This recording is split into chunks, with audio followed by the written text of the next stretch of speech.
Welcome to Kalpavriksha academy KBR school.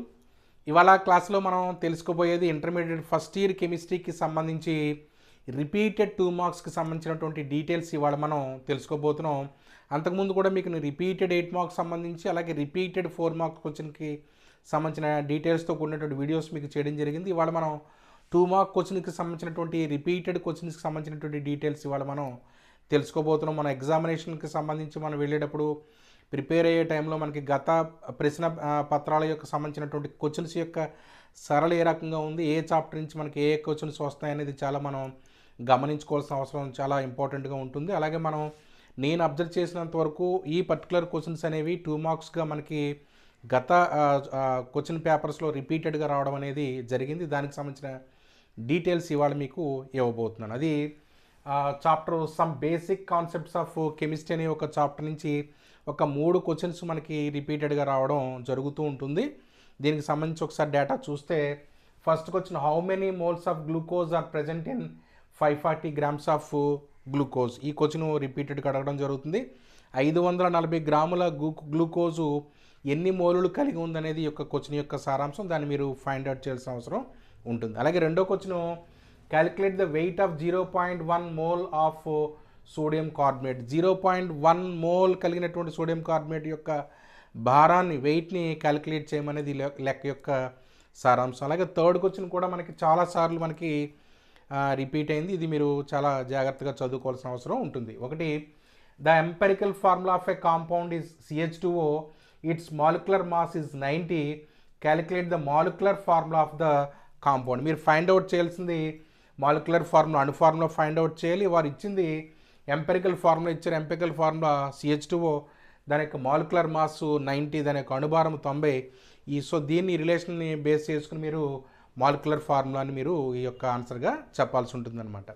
అలాగే థర్మోడైనమిక్స్కి సంబంధించి ఒక 2 క్వశ్చన్స్ మనకి రిపీట్గా అడగడం జరుగుతుంది.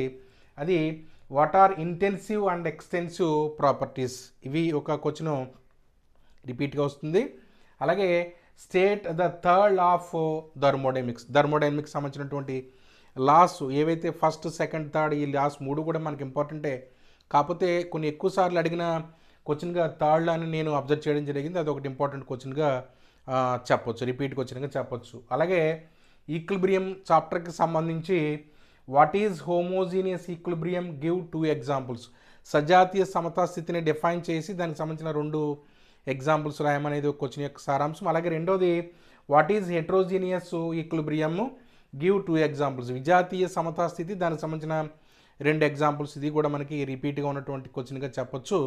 అలాగే what is meant by ionic product of water. నీటి అయానిక్ లబ్ధం అంటే ఏంటి, దానికి సంబంధించిన వాల్యూస్ రాయమనేది కూడా మనకు ఒక రిపీటెడ్ క్వశ్చన్గా ఈ చాప్టర్ నుంచి మనం చెప్పొచ్చు. అలాగే నెక్స్ట్ చాప్టరు రెడాక్స్ రియాక్షన్స్కి సంబంధించి నేను తరచుగా అబ్జర్వ్ చేసిన ఒక క్వశ్చన్, అది what is disproportionation reaction, give example. అనానుపాత చర్య అంటే ఏంటి, ఒక ఉదాహరణతో రాయమనేది చాలా ఎక్కువ సార్లు నేను ఈ క్వశ్చన్ ఈ యొక్క పర్టికులర్ చాప్టర్ నుంచి నేను చూడడం అనేది జరిగిందనమాట. అంటే మనకి గతంలో మనకి ఈ చాప్టరు రెడాక్స్ రియాక్షన్స్ లేకపోతే some basic concepts of chemistry అనేది స్టాయికియోమెట్రీ అనే ఒక చాప్టర్గా గతంలో మనకి ఓల్డ్ టెక్స్ట్ బుక్లో ఉండడం అనేది జరిగిందనమాట. ఇక్కడ నెక్స్ట్ చాప్టర్ ఒకసారి చూస్తే హైడ్రోకార్బన్స్. ఈ చాప్టర్ నుంచి మనకి నేమ్డ్ రియాక్షన్స్ అనేవి ఇంపార్టెంట్.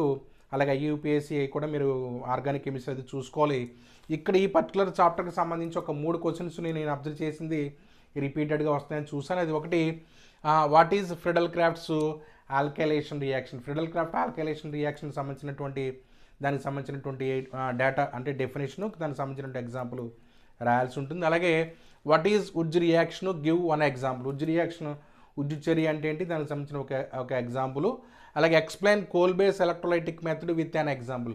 కోల్ బేస్ విద్యుత్ విశ్లేషణ పద్ధతికి సంబంధించినటువంటి దానికి సంబంధించిన డెఫినేషను, దానికి సంబంధించినటువంటి ఒక ఎగ్జాంపుల్ని మీరు రాయాల్సిన అవసరం ఉంటుంది. చాలా లిమిటెడ్గానే నేను అబ్జర్వ్ చేసిన దాంట్లో ఈ క్వశ్చన్స్ అనేవి రిపీట్గా రావడం జరిగింది. 2 మార్క్స్ అనగానే మనం చాలా ఎక్కువ క్వశ్చన్స్ చదువుకోవాల్సిన అవసరం ఉంటుంది.